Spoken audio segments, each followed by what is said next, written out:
Brit's Brokey Brown, you had no food, no donation. What's wrong with you? The country clown says you owe them money. Somebody take this girl's peach, yeah, immediately. Listen. Every single episode of RHOA that I watch, I get more and more annoyed that Kimora is across the street posted these pictures of Brit at her event because, baby, you really didn't need to. Between last week's brunch and these donations and everything in between, oh, can you imagine the confessionals, the reads, the shade? It would have been so delicious. And as far as Drew, baby, start cursing these girls out. Start cursing these girls straight out, Drew. Let's talk about it. Roxiie says we're gonna talk about it. What's up, y'all? It's your girl Roxiie with Roxiie Says, and we're going to talk about it. Thank you so much for joining me today. We are reviewing The Real Housewives of Atlanta, season 16, episode 13, okay? I enjoyed this episode. It was pretty light. Things got kind of testy at the end, so let's get right into it. But before we do, please don't forget to hit like, comment, and subscribe. Make sure that you hit that notification bell. We are on our way to 36,000 subscribers. That sounds crazy to even say.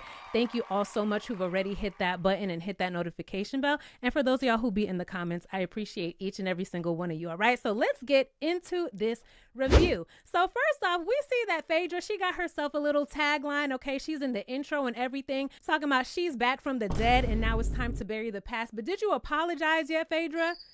Did you apologize for anything that happened in the past? No, you did not. Okay, so we start off at Shamia's house and she's in the garage and she's packing up boxes and boxes of relief items and clothes to send to Grenada. And Shamia's daughter Shayla is like, now hold on, some of these clothes can still fit me. Some of these toys, even though I might not have touched them in 3 years, I still want. You know how kids can be, right? So Shamia is trying to explain to her daughter Shayla that it's really good to give to others and it's good to pay it forward. But Shayla, I feel your pain because my mother done sent a whole bunch of clothes and toys of mine to Grenada when I was little too, so I understand her pain, okay? Shamia also lets us know that one day she went under a bridge and was giving food to homeless people, and Gerald was like, no, don't give the food to the homeless people. He was not happy about that, but she told him, look, we gotta do this, okay? We gotta pay it forward. Now, I don't doubt by any means that Shamia is a giving person. It was just the story. Maybe the way she told it, it just seemed a little... You know, so we see all of the ladies, they're showing up with their donations. I guess Drew was busy, so her assistant dropped off 4 bags on her behalf. Porsha says that she donated a box in her confessional. Angela also said that she donated a box. And then we see Brit. She shows up with her Birkin in hand, okay? Big money Brit, okay? She shows up with her Birkin and 1 small box. And Brit tells Shamia, well, I didn't have enough space in the car, so I'm going to have someone drop over the rest of my donations a little later, which seems to be a lie because we ain't hear about the rest of these donations for the rest of the episode, okay? And Shamia tells Brit, well, the person who's coming to pick up the donations, they'll be here in about an hour, so tell them to kind of put a step on it, okay? In Brit's confessional, she says, look, this was all short notice, so she just gathered things together that she could to do the donations. And in Shamia's confessional, she says that there were only like 3 packs of toilet paper inside, and just like Brit's brand, these boxes were bare and naked. Bare and naked. Child, side note, did y'all see that Brit's decorator, not event planner as she was referring to her as, but her event decorator, came out and said it was not her responsibility to actually plan the event. She was only hired to do the decorations. Plus, Brit allegedly still owes this lady $1,700, okay? And she showed a screenshot text message of Brit telling her that she couldn't afford entrees for everyone, all right? Okay? So homegirl said that she wanted to come out and set the record straight regarding Brit's Brokey Brunch because Brit was actually tarnishing her name as well as her company's name, and Brit did not hire her to plan her event. All she hired her for was to decorate, and that's what she did, and she need her money, okay? And like I said in my previous review, this is what happens when you try to put on and portray a lifestyle that you don't have. And it's not necessary. It's really not. Anyway, we're not even going to get into that, because I also saw that the country club is suing Britt's husband, Mike, for non-payment for that same event. And they're claiming that he owes them $10,000. Okay? $10,000. Britt, next time, just have the event only for the girls. That's all you need to do. Okay? So Britt is here telling the ladies that the brunch was very stressful for her because of her event planner, and that the brunch was not a true representation of how she usually does things. I said, okay, Britt, okay. Then they spoke about the little back and forth with Drew, where Shamia was barking like a damn dog. You play for further win. And Shamia says, look, there's not much more that I can say to Drew, because she's still calling me a lap dog, and she was standing 10 toes down on it. And I mean, Shamia, what could you say? What could you say? Because you are giving lap dog energy, unfortunately. Kelly says that she's hoping that the trip to Grenada can be a rebirth for the group and a reset. I'm like, girl, I know this is your first season, but we see how these trips go all the time. Y'all want to do sound baths and y'all want to hold hands and pray, and it never works. It never, ever works. So Shamia tells them about her conversation with Porsha, and she lets the ladies know that they both cried, and the relationship is evolving like all other relationships, and it's just something that they're gonna keep working on. I said, okay, girl. So next we run over to Drew and Porsha, and they're actually having a little lunch date. And in Porsha's confessional, she tries to shade Drew by saying that her hair wasn't go naked. Okay, Porsha's like, that is not go naked hair. And I'm sorry, production was like, actually, Drew said that is go naked hair, and she posted a picture in that same hair, and she tagged go naked hair. And I said, see, Porsha, that's what you get. Because Porsha's like, well, it must be a mixture. It must be a mixture. No, girl, that's your hair. You shouldn't have said anything, because now we know that your hair, okay, go naked hair might be a little frizzy, because Drew's hair was looking a little frizzy in this actual scene. And y'all know, if you've been here for some time, I think that Drew is a complete cutie pie. But this hair on her, it was giving frizz and static. It definitely was. So Porsha says that she wanted to meet up with Drew because she didn't want any bad feelings between them, especially before this trip. From the beginning of the meetup, Drew seemed very chill, very sincere. She looked like she was actually happy to be there. She's smiling. And Porsha had this very non-pleasant look on her face, kind of like, you know how Porsha do. So Drew tells Porsha about her upcoming showcase and that she is signed to Dennis, which Porsha tells us she already knew, but she doesn't care about any of it. She's like, on a scale of 1 to 10, the importance of Drew and her little showcase is like a number 2 on my list. And I'm like, really? You could have fooled us, because everyone that you run into, you tell them that Drew is trying to sit on Dennis's hot dog, girl. So clearly it's a bit higher than 2 on your list. You're not fooling us, okay? Drew, you better check her. You better check her at the reunion for running with this lie, okay? So Drew says that she wanted them to meet up a long time ago, and Porsha admits that she didn't want to meet up with Drew because she was upset about the entire situation. Like I said in a previous review, Porsha been ducking and dodging Drew, okay? So Porsha tells Drew that Dennis told her that he was filming with Drew to promote their music project and to clear the air and show that they weren't messing around at all. Now, I wish that Drew had pressed Porsha about that conversation where she claims that Dennis said Drew was trying to pay him for beats with her booty. I wish that Drew talked about that, but instead she presses Porsha about filming with Ralph, okay? So Drew says that she got this news from who other than Miss Angela, all right? And she says that it was a very petty thing to do, and I agree. Porsha and Ralph didn't have any business to discuss at this meeting like Drew and Dennis actually have. Drew and Dennis are working together. They have real business and projects that they're working on. Ralph and Porsha, y'all don't got nothing going on. And I saw a clip recently where Shamia claims that she invited Porsha to the meeting to be a witness, the same thing that she said in her confessional, but she says that she invited Porsha to be a witness so that no one would think that anything was going on between her and Ralph. Girl, bye, because no one thought that in the first place. Stop it. And then at the end of the interview, she finally let out that she also invited Porsha so that Porsha could get her lick back, which we already knew. Classic lapdog behavior, Shamia. I don't know why you keep getting mad when you keep acting like a lapdog, okay? So then Porsha spills some tea of Drew's, and she says, well, I know you're not with Dennis. I know you're not with Dennis because you're dating the other producer, Black. And Drew was like, hold on a second. That's just my friend. Okay, we're not dating. We're only friends. And in Porsha's confessional, she's like, look, if Drew is dating Black, she should just say that instead of coming to me with all of this anger and all of this aggression. Girl, what are you talking about? When has Drew ever approached you with anger and aggression? Porsha dangerous, okay? Because Drew has never approached you like that. Not Porsha trying to make herself the victim, like she hasn't been lying on Drew's whole coochie woochie this entire season. Porsha, let's be real, okay? The way that y'all be keeping your lips tight about Porsha and Simon, and she gets to just run around and say whatever she wants, is crazy to me. Because, baby, I would be bringing up Simon in every scene if I was Drew. Every single scene, but Okay. So Drew says that she wouldn't date during her divorce, and Porsha keeps pressing it. She keeps pressing that she's dating this guy named Black. So Drew says, well, if you want to throw that out, we could talk about you dating Future. They bleeped it out, but I know that it was Future, okay? The Future. Don't even get me started on him, okay? And after Drew says that, then Porsha wants to calm the conversation down. And she's like, okay, well, no, that's not true. That's not true. And I'm like, Drew, get her. Because Drew starts going in, and she tells Porsha that she really shouldn't have any smoke for her, and she needs to stop saying that she never cared about her working with Dennis, because it's obvious that she did. Exactly, Drew. So now Porsha is telling Drew that the vibe is really combative, and she's not feeling the energy. Girl, bye.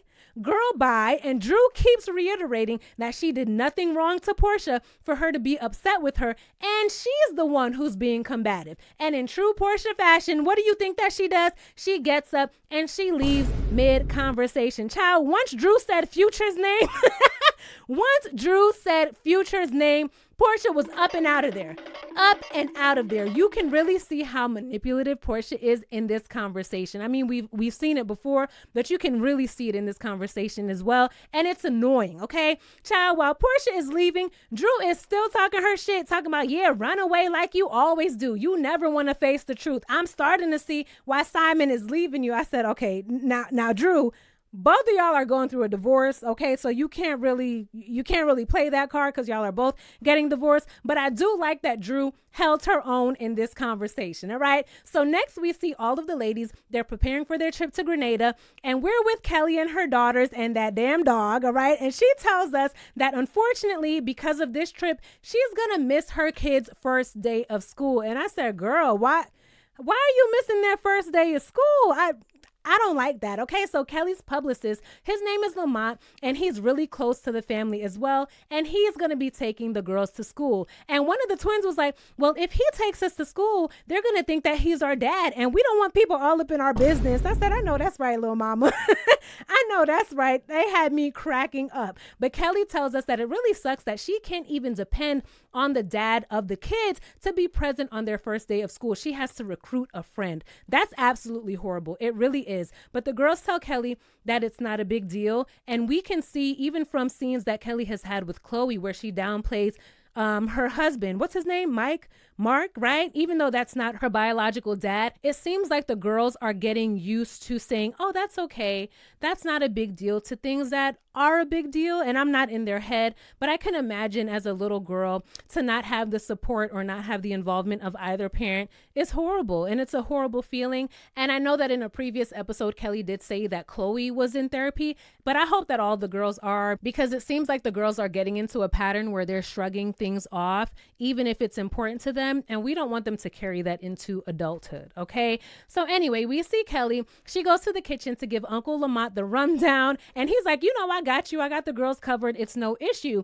Even though he has to go to 3 different schools. But once he found out that the twin school starts at 7 a.m., he was like, okay, girl, how long you going to be gone? Like, how long is this going to go for? All right. So after that, Lamont tells Kelly that he FaceTimed Mark, Kelly's ex-husband, right? And he says that the reason why he did it was because they always had such a close relationship. They were really tight. And Kelly says that she feels like Lamont called Mark to try to convince him to do the right thing in this whole divorce situation, because he was there for so much during their marriage as well as the divorce. But Lamont says that when he spoke to Mark, Mark was on some, look, I don't want to get in a better place. I'm not interested, okay? I don't care about seeing the kids. He was very much, no, I don't care about none of that. And of course, this gets Kelly very upset. She starts crying and she says that her girls don't deserve this type of treatment. And she's absolutely disgusted that Mark feels like he can just take a break from being a parent because she gets no breaks, okay? And that's why, child, if you're going to have a baby, make sure you want the baby. Make sure you want the baby and it's not because anyone else wants the baby. And also make sure that you can take care of that baby all on your own, even if you're married. Even if you're married, because as we can see in Kelly's situation, people get divorced every day, B. People get divorced every day, and you have people who will cut your kids off just because they no longer have access to you and your body and your time and your energy, okay? So next we see all of the ladies. They're meeting up at the airport, and we learn that this is Angela's first time meeting Phaedra. And in her confessional, she says that she's willing to put everything that she's heard about Phaedra to the back of her mind and get to know her on her own. And I like that. I don't like when people, they go by what other people say. You can keep it tucked in the back, but still get to know them on your own the way that Angela is willing to do. Meanwhile, in Phaedra's confessional, she says that Angela is the oldest looking young woman that she has ever seen, and she hopes that her personality is more youthful than her face. Phaedra, why?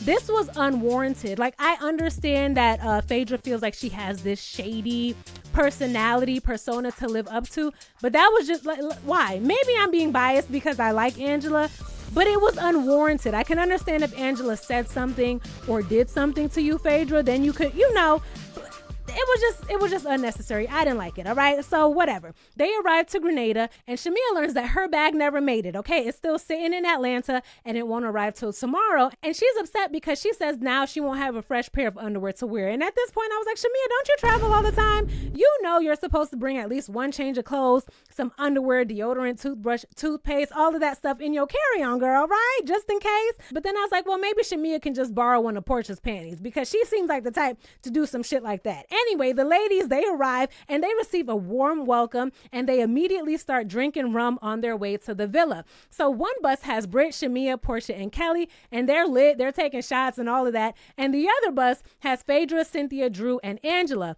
And Phaedra asks the ladies, okay, so who has beef in this group? Like, who has issues?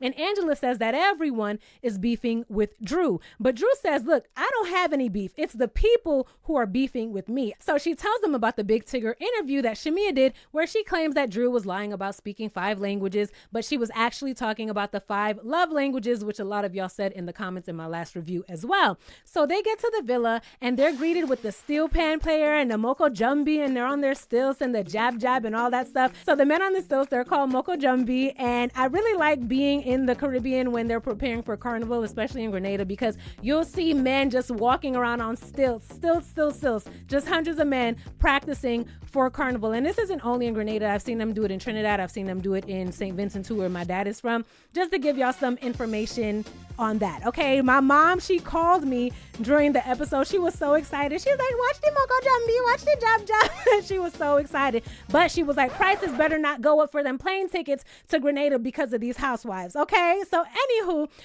they got to play a little game for their rooms, and unfortunately they have to share rooms. So Porsha isn't feeling that, and I wasn't either, but the villa was beautiful. And we later learned that even though they're sharing rooms, it's not really rooms they're sharing. It's more so suites. They still have their own personal space. Okay. So Kelly and Shamia explain to the ladies that they want everyone to step out of their comfort zones and mingle with some ladies who they aren't yet that close to. Okay. And they want to have a big reset on this trip. So Kelly and Shamia are rooming together. Okay. Britt and Phaedra are rooming together and they're excited for that. Angela is rooming with Porsha and they get up and hug each other. And in Angela's confessional, she says, look, I have no problem rooming with Porsha because my husband Charles is safe at home. Okay, so we good. So Cynthia is rooming with Drew and they do a cheers. And when they do the cheers, there's a number on the bottom of the shot glass to tell each lady what room they're in. Unfortunately for Cynthia and Drew's room, it has 1 king bed and 2 twin beds. See, if I was Drew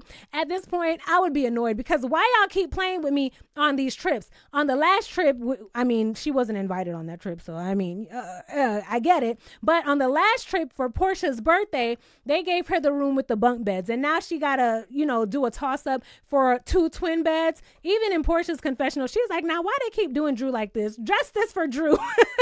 Justice for Drew. So Cynthia and Drew decide to do an arm wrestling match for the king bed suite, and Drew wins. Okay. So now they only have about half an hour to eat and get ready so that they can go out later for dinner. All right. So Porsha is flirting with the chef, talking about she'll do something strange for a chicken wing. I said, girl, we know. Okay. We know. So next we see Kelly and Shamia, and they're talking about Drew, and Shamia is all confused because Drew posted on Instagram about people creating fake beefs, and she actually tagged Shamia. And I'm like, well, Shamia, why are you confused? Did you not shade Drew in that interview? Did you not expect her to see it, hear it? Hello, are you like earth to Shamia, earth to Shamia? So Shamia claims that Drew doesn't even know how she wants to feel, and she's calling Drew Nokio, like Pinocchio, because she says that Drew is always lying. All right, Shamia, what is Drew lying about in this situation though? What is Drew lying about? You are a lapdog. You did shade her unnecessarily during that interview. What is she lying about? I see why you and Porsha are fake besties. It's all making sense now. It's all making sense now. And Kelly tells Shamia that she thinks that her and Drew should talk everything out. And I'm like, girl, for what? I get it. It's part of the show. We got to have these conversations in front of the group. But it's like, girl, for what at this point? Honestly, Drew don't talk to any of these girls. They know exactly what they're doing, okay? Then we see Kelly and Shamia share a laugh about how Drew was not playing about winning that king-size room, because the way that she took Cynthia's arm down during that arm wrestling match, she took her down hard. And here go Kelly talking about, oh, TT Cynthia going to be rubbing that icy hot on her hand tonight. I said, girl, you know what? You're wrong, okay? So meanwhile, back in Cynthia and Drew's suite, Drew actually agrees to switch rooms with Cynthia, and she gives her the room with the king bedroom and the balcony. And she says, look, I'll sleep in the bedroom with the twin beds. And I thought that was very sweet of Drew. But honestly, those twin beds, they looked hella comfortable. They were very plush, and the bedding looked very thick. Okay, not no Pampered by Porsha. No, I'm joking. I don't know if the lady sheets are good or not. I never tried them, so let me stop. Let me stop. But that was very, very sweet of Drew. So we see Cynthia and Drew, they go out and they sit on the balcony and they talk to get to know each other more. So Drew is a Taurus, and so is Cynthia's new man, and his name is Amsterdam. I don't know if that's his name or if that's just a nickname that she gave him because that's where she met him. I don't know, but they bond over that. And Cynthia tells us that he's a man that no one would ever expect her to be with, and although she isn't necessarily keeping him a secret, she isn't sharing him either, okay? Not even his face, because child, the picture that they showed us, his face had a heart over it or something like that. But she says that he's tall, he's affectionate, he's a great kisser, and he's a great lover. And she says that he's younger than her, so that means that he's always ready to get it in. And I said, okay, Cynthia, okay, girl. So Drew tells Cynthia that she's not dating. She just has a friend with no benefits. I said, okay, Drew. All right. Then Drew tells Cynthia about Porsha and Shamia filming with Ralph. And baby, I could not wait to hear Mrs. Cynthia, baby daddy's hit different Bailey's thoughts on this matter, okay? Because we know Cynthia was going hard about Drew filming with Dennis. Oh, baby daddy's hit different. Baby daddy's hit different. Let's see what Cynthia had to say now, okay? All she says was, you know Porsha like to get her lick back. You know that's how Porsha gets down. And I said, Cynthia, that's it? That's it? Are you and Porsha in some type of alliance? Is that what's going on here? Because you went so hard about Drew filming with Porsha's baby daddy. This is Drew's whole husband, okay? Slow Pet Ralph is Drew's husband. But in Cynthia's confessional, she says, look, as far as she's concerned, Drew and Porsha each filmed with each other's exes. And at this point, they should consider it even. And that part I do agree with, okay? They should nip this in the bud. You did what you did. I did what I did. And we even, all right? There should be no problems moving forward. But I just want y'all to see how Cynthia is not calling Porsha out. Okay? So later that night, we see the ladies. They're heading out for dinner. And Shamia actually did have a change of clothes in her carry-on, thankfully, and her outfit was really cute. She had a nice little dress on, really nice, really nice. And Cynthia's boob popped out during the ride. She didn't even know. One of the girls had to tell her, like, girl, yo nipple is hanging out, sis. Get you some double-sided tape, Cynthia, okay? And on the way there, Phaedra lets the ladies know that her funeral business is booming. Okay, whatever. So when they finally arrive to the dinner, it's absolutely beautiful. And Angela lets them know that today is her and Charles's 8-year anniversary, so they got to celebrate. And at first I was like, girl, why would you miss your anniversary for this trip? But as we're going to see in the previews for next week, Charles don't give a damn. Charles don't give a damn about her not being there for their anniversary, okay? Charles be getting on my nerves, y'all. Charles, he really does. He really does. So Britt tells them about a naked man that she saw in the window. Girl, we don't care. And then they start talking about masseuses and receiving happy endings. And Kelly kind of insinuates that she has received one, but she doesn't confirm, child. Anyway, after they get their entrees, hey, Britt, entrees, yeah, and they get all that small talk out of the way, Kelly says that she wants to reset the energy between Shamea and Drew. And Drew says that she's completely open to clearing the air. And Shamea says, well, I was also open to clearing the air as well until you said that you stood 10 toes down on calling me a lapdog, okay? And making that social media post about imaginary beef. So Drew reminds Shamea that she brought back incorrect information, saying that she said something that she actually didn't. And we're talking about Drew's comments about sending PJ to school off of royalties, okay? Which I said and will continue to say, in my opinion, was light shade and was not that big of a deal. Definitely not as big as a deal as they're trying to make it out. And I would say the same about any of the kids going to college on this show, okay? If anyone made a little comment, oh, I'm going to send, what's these damn kids' names? Oh, I'm going to send PJ to college. Oh, I'm going to send Brooklyn to college. Like, girl, in my opinion, that's really light shade for RHOA. It really is, because to me, they're not talking about the actual child. It's one thing if you say, oh, this kid looks like this, or that kid is dumb, or if you refer to someone's kid as their whole daughter, if you know, you know. If you know, you know, that's talking about the actual child. But in my opinion, like I said, Drew's comment was shady, but it was not as huge as they're trying to make it, okay? And I think that on these shows, when people make a comment, for example, if someone calls someone else a bad mother, then they'll take it as, oh, you talking about my kid? You talking about my kid? No, they're not talking about your kid. And I feel like people decide to drag it or not drag it depending on who the comment came from, if they like them or not. Y'all get what I'm saying? I hope you do. I hope you understand where I'm coming from. So anyway, Drew and Shamea, they go back and forth, and Shamea says that Drew shouldn't have posted on social media. She should have spoken to her directly. And Drew says, well, a hit dog gon' holler. I said, Drew.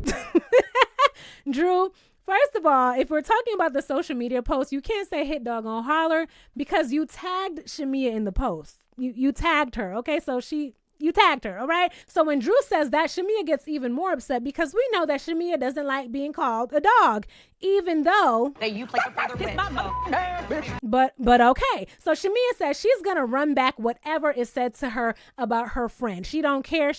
That's what she gonna do. The issue here isn't that Drew didn't say the comment. I'm just curious as to how Shamea relayed that information to Porsha, because I do believe that Shamea put 20 on 10 when she was telling Porsha what Drew said. So after that, Shamea says, look, I'm not gonna talk to anyone who's sitting at a table still calling me a dog. And Drew says, oh my gosh, the energy is so turned.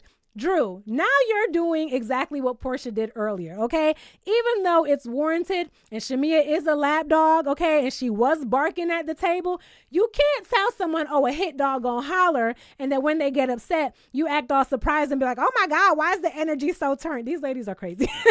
These ladies are crazy. And you can also see that Porsha isn't even concerned about the comment. She really isn't, because all she said was, well, I think that Shamea just wants an apology for the lapdog comment. Porsha isn't even asking for an apology for what Drew says, because Porsha knows that it's not that big of a deal. She knows that it's not, okay? So Angela says that the issue is that Shamea is bringing info back to Porsha when these ladies think that they're having intimate conversations with Shamea. Then Phaedra jumps in and she makes a very good point, and she asks, now, do you really think that you're having an intimate conversation with someone else's best friend? Good point, Phaedra. Good point, because at this point, if you're speaking to Shamea, you should automatically assume that if you're talking about Porsha, Shamea is going to bring that information back to Porsha. I think that's common sense. So then Angela says, look, no one is actually prying into y'all's friendship, but Shamea does hold some grievances towards you, Porsha. And Shamea says, well, tell me what the grievances are, because y'all are making it seem like I just come to y'all about Porsha, when most of the time, she says most of the time, y'all are the ones coming to me asking me questions. Okay, Shamea. And if that's the case, can you not think on your own and say, hey, I know what y'all are asking me, but I'm not going to talk about my friendship with Porsha with you ladies. That is something personal. Even if they ask you 50 million times, can you not speak up for yourself and say, we're not going to talk about that? What's so hard? That's very simple. Were they threatening you? Did Britt pull out her pistol on you? Like, what's happening that you're not able to shut down a conversation if it's a conversation that you don't want to have? Because now all you're doing is using the ladies, Angela, Kelly, and whoever, as scapegoats, because you know that this is information that you really wish you could share with Porsha, but you have just always been afraid to do so. Okay, so Porsha says that it was weird that everyone was asking Shamea about their friendship and not asking her. So then Kelly takes her up on her offer, and Kelly says, well, do you think that you've been a good friend to Shamea? But now Porsha, now she wants to move on, and she says, well, Shamea and I have spoken about it, okay, and we don't really need to talk about it. And Kelly says, but you just said that you want us to ask you instead of only asking Shamea. And Porsha's like, well, we already spoke about it, blah, blah, blah. Porsha will yap. And then when it's turned around, she wants to move on from the conversation. The same thing that she did earlier in the conversation with Drew. The way that I was waiting for Porsha to just get up and leave this table, I just knew that she was going to get up and leave. She didn't, but I would not have been surprised if she did. So Porsha says, look, we had a conversation and we're good. And baby, in Shamea's confessional, she was just so happy to hear Porsha finally defend their friendship to the other ladies. Child, Shamea was so happy, but Shamea, I'm so sorry to burst your bubble. She was not defending y'all's friendship, baby. She just shut down a conversation that she didn't want to have because she knows that she hasn't been a good friend to you. And she knows that had she allowed that conversation to continue, they would have really unveiled what a bad friend that she's been to you over the past years. Okay, so Kelly pretty much concedes and she says, okay, Porsha, that's y'all's friendship and y'all say that y'all have moved past it. So if y'all are able to do so, all of us at the table should be able to drop it as well. Then she turns to Drew and she says that she feels like Drew has an issue with everyone at the table except for Cynthia. And I'm like, okay, bye. That's BS because what's her name? Drew only has an issue right now with Shamea and with Porsha. Who else does Drew have an issue with? Kelly, what are you doing? What are you doing? Okay. So then Kelly starts with Porsha and Drew says that she doesn't have an issue with Porsha. Porsha has an issue with her. And I said facts. Okay. And then they run the clip back from episode 1 where Porsha was calling Drew a slimy ass. Okay, and Porsha admits that she did not handle the situation the best way that she could, so she wanted to give herself some time to cool down because she was very upset. So Drew thanks Porsha for taking that time aside, and then they go back and forth about Drew saying that she was dating Future, and Drew reminds Porsha that she only said that because Porsha was claiming that Drew was dating Black, and then Porsha tries to spin it as if she was trying to help Drew clear up the narrative of her messing with Dennis by saying, hey, look, Drew can't be dating Dennis because she's with this guy named Black. Bye, Porsha. We don't believe you. And if Drew wanted that to be the narrative and she wanted it to be known, you know that she would have told us herself. You would not have had to share that information, right? So all of a sudden, Porsha wants us to believe that she's actually trying to help Drew clear her name when she's been the one, Porsha has been the one all season making claims about Drew wanting to sit on Dennis's hot dog. Porsha, miss us with the BS. Please miss us with it, okay? Then in Porsha's confessional, she's like, well, Dennis told me that Drew was dating Black. And then she was like, oh my God, was that new information? Is that out? Was I supposed to say that? Further proof that Porsha ain't trying to help Drew clear her name about anything. And further proof that Porsha knows that Drew and Dennis ain't never been messing around and they have been professional, all right? So then these two are still going back and forth about filming with baby daddies and husbands. And honestly, I'm so over this argument. I really hope that they can put it to rest in this episode because we don't care about it anymore. We really don't, okay? But Drew does admit that she could have just texted Porsha in the beginning and told her straight up that she was filming with Dennis, which I 100% agree she definitely should have, and she could have done, okay? She could have left her a voicemail even. I said that in previous reviews. If Porsha was not answering her phone, send her a text message, send her a voicemail and say, hey girl, I tried to reach out to you 5-6 times. You ain't answering. Here's what I'm about to do with your baby daddy. Okay, here's what's about to go down. You could call me back or text me back if you want to. If you don't, that's fine. But this is what I'm about to do, okay? So Porsha tells Drew that she receives what she said and that it's over. The beef is over. And child, before the table could even celebrate these two mending their little beef, okay, Britt jumps in and she says, look, I just need to say something. I need to speak up since we're talking about people's ex-husbands and baby daddies, okay? I have something that I want to say to Phaedra because Apollo and his wife, they were actually invited to my brunch through my husband, okay? And I just want to let everyone at this table know I have never had any type of relationship with Apollo, and there was no malicious intent behind this invitation at all. And child, the way that the whole table is looking at Britt like,